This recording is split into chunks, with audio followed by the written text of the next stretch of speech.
दोस्तों, क्या आपने कभी सोचा है कि एक साधारण सा आदिवासी बच्चा जिसे धरती और पेड़ पौधों से ज़्यादा प्यार था, कैसे पूरे ब्रिटिश साम्राज्य के लिए एक बड़ा खतरा बन गया? कैसे उसने अपनी ज़मीन, अपनी संस्कृति और अपने लोगों के लिए एक ऐसा आंदोलन खड़ा किया कि अंग्रेज़ों की नींद हराम हो गई? आज की इस कहानी का हीरो है धरती आबा बिरसा मुंडा, झारखंड की मिट्टी का वो बेटा जिसका नाम आज भी आदिवासी के दिल में जिंदा है। ये कहानी सिर्फ एक व्यक्ति की नहीं बल्कि पूरी एक कौम की लड़ाई की है। चलिए समय को पीछे मोड़ते हैं और शुरू से समझते हैं बिरसा की जिंदगी का सफ़र। 5 नवंबर 1875 का दिन झारखंड के खूंटी के छोटे से गांव उलीहातू में एक सामान्य मुंडा परिवार में एक बच्चा पैदा हुआ। पिता सुगना मुंडा और माता करमी देवी के घर। उस समय किसी को नहीं पता था कि यह बच्चा इतिहास लिखने वाला है। बचपन से ही बिरसा अलग थे। लोग कहते थे कि वे पेड़ों से बात करते थे, नदियों का पानी उनके लिए गीत गाता था और धरती उनके कदम छूते ही जैसे उन्हें पहचान लेती थी। इसलिए लोगों ने प्यार से उन्हें धरती आबा अर्थात पृथ्वी के पिता नाम दे दिया। यह नाम सिर्फ उपमान नहीं था, यह उनकी सोच को दर्शाता था। धरती सबकी माँ है, उस पर किसी का एकाधिकार नहीं हो सकता। बचपन में बिरसा गांव के जंगलों में घूमते, जानवरों को देखते और अपने दादा दादी से पुराने मुंडा कहानियां सुनते। उनकी संस्कृति बहुत समृद्ध थी। सिंह बोगा उनके भगवान, प्रकृति पूजा और सामुदायिक जीवन। लेकिन वह जमाना बदल रहा था।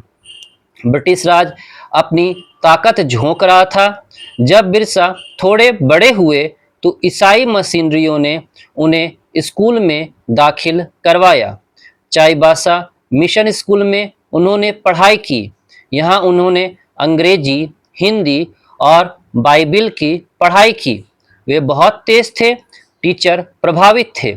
लेकिन जैसे जैसे पढ़ते गए उनके मन में एक सवाल उठने लगा, मैं अपनी जमीन छोड़कर विदेशी भगवान को क्यों मानूं? मेरा सिंह बोगा, मेरा जंगल, मेरी परंपरा, यह सब गलत क्यों? यह संघर्ष उनके अंदर धीरे धीरे बढ़ता गया। स्कूल में उन्होंने बहुत कुछ सीखा, लेकिन अपनी जड़ों को कभी नहीं भूले। वे गांव लौटकर आते और अपने लोगों के साथ जंगल में बैठकर बातें करते। उन्होंने देखा कि ब्रिटिश अधिकारी और जमींदारों ने कैसे उनकी जमीन पर कब्जा कर लिया था। फॉरेस्ट कानूनों ने उनके पारंपरिक शिकार और खेती के अधिकार छीन लिए थे। लगान इतना ज्यादा था कि लोग भूख से मर रहे थे। 1880 के दशक और 1890 के दशक का दौर बिरसा के लिए टर्निंग पॉइंट था। ब्रिटिश ईस्ट इंडिया कंपनी के बाद क्राउन राज ने व्यवस्थित तरीके से आदिवासी इलाकों पर कब्जा करना शुरू कर दिया था। जमींदारी व्यवस्था ने बाहर के लोगों को जमीन दे दी थी। 1878 का फॉरेस्ट एक्ट ने जंगलों को सरकारी संपत्ति बना दिया था। मजबूरी में श्रम बेगार में लोगों को मजबूर किया जाता था। मिशनरी सामूहिक रूप से धर्मांतरण करा रहे थे, जो सांस्कृतिक क्षरण ला रहा था। बिरसा ने यह सब देखा। उनके दिमाग में आग सी जल रही थी। वे रातों को सोचते रहते, हमारी धरती हमारी है, हमारा जंगल हमारा है, हम किसी के गुलाम नहीं हैं। एक दिन उन्होंने अपने लोगों से कहा, हम सिर्फ सिंगबोगा के बच्चे हैं, कोई विदेशी हमें अपना नहीं बना सकता। यहीं से उनकी जागरण की शुरुआत हुई। वे गांव-गांव घूमने लगे, लोगों को उनको पुरानी संस्कृति याद दिलाते और एकजुट करते। धरती आबा का संदेश। बिरसा ने नया धर्म दिया, बिरसाइट। इसमें उन्होंने ईसाई और हिंदू धर्म की कुछ अच्छी बातों को लिया, लेकिन मूल मुंडा रीति रिवाजों को संरक्षित रखा। उन्होंने लोगों को सफाई का पाठ पढ़ाया, गंदगी आदत छोड़ने को कहा, और सबसे बड़ी बात एकता। एक हो जाओ, तभी हम जीत सकते हैं, उन्होंने कहा। यह संदेश जंगलों के छोटे छोटे गांवों तक पहुंचा। हजारों मुंडा, उरांव, हो और अन्य आदिवासी लोग बिरसा के पास आने लगे। वे उन्हें पुराने कहानियां सुनाते, उनकी संस्कृति की शान बताते और ब्रिटिश शोषण के खिलाफ जगाते। ब्रिटिश शोषण का असली चेहरा। बिरसा ने देखा था कि ब्रिटिश का सिस्टम कितना जालिम था। जमींदारों ने आदिवासी जमीन छीन ली थी। फॉरेस्ट कानूनों ने उनके पारंपरिक अधिकार खत्म कर दिए थे। लोग अपने ही जंगल में घूमने के लिए परमिट मांगने को मजबूर थे। मजबूरी के श्रम में महिलाओं और बच्चों को भी काम करना पड़ता था। बिरसा का गुस्सा बढ़ता गया। उन्होंने अपने अनुयायियों से कहा, यह हमारी धरती है, हम इस पर किसी को लगान नहीं देंगे, हम अपना राज चलाएंगे।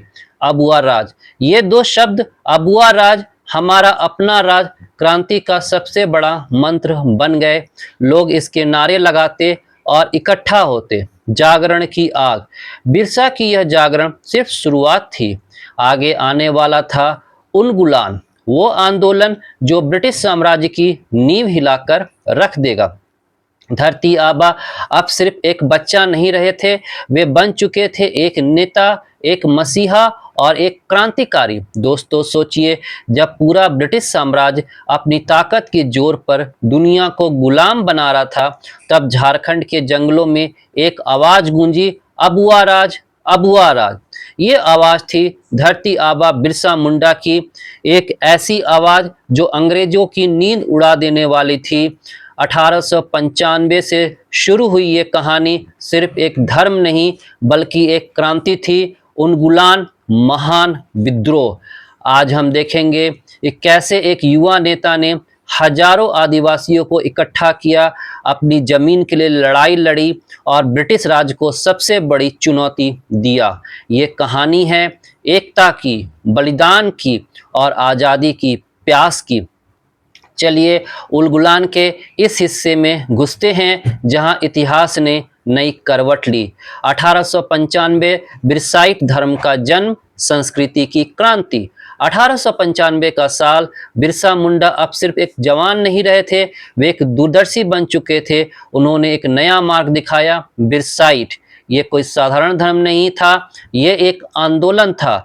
बिरसाइट ईसाई और हिंदू धर्म की कुछ सकारात्मक शिक्षाओं को लेता था, लेकिन इसका मूल मुंडा परंपराओं पर आधारित था। सिंह बोगा की पूजा, प्रकृति पूजा, सामुदायिक जीवन और जमीन से जुड़ाव। बिरसा ने लोगों से कहा, हमारे पूर्वजों का धर्म हमारा है, हम विदेशी किताब और विदेशी भगवान के गुलाम नहीं बन सकते। उन्होंने लोगों को सफाई का पाठ दिया, गंदी आदत छोड़ने का, और सबसे बड़ी बात एकता। एक हो जाओ, तभी हम जीत सकते हैं, उन्होंने कहा। ये संदेश जंगलों के छोटे छोटे गांवों तक पहुंचा। हजारों मुंडा, उरांव, हो और अन्य आदिवासी लोग बिरसा के पास आने लगे। वे उन्हें पुरानी कहानियां सुनाते, उनकी संस्कृति की शान बताते और ब्रिटिश शोषण के खिलाफ जगाते। बिरसा ने देखा था कि ब्रिटिश का सिस्टम कितना जालिम था। जमींदारों ने आदिवासी जमीन छीन ली थी। फॉरेस्ट कानूनों ने उनके पारंपरिक अधिकार खत्म कर दिए थे। लोग अपने ही जंगल में घूमने के लिए परमिट मांगने को मजबूर थे। मजबूरी के श्रम में महिलाओं और बच्चों को भी काम करना पड़ता था।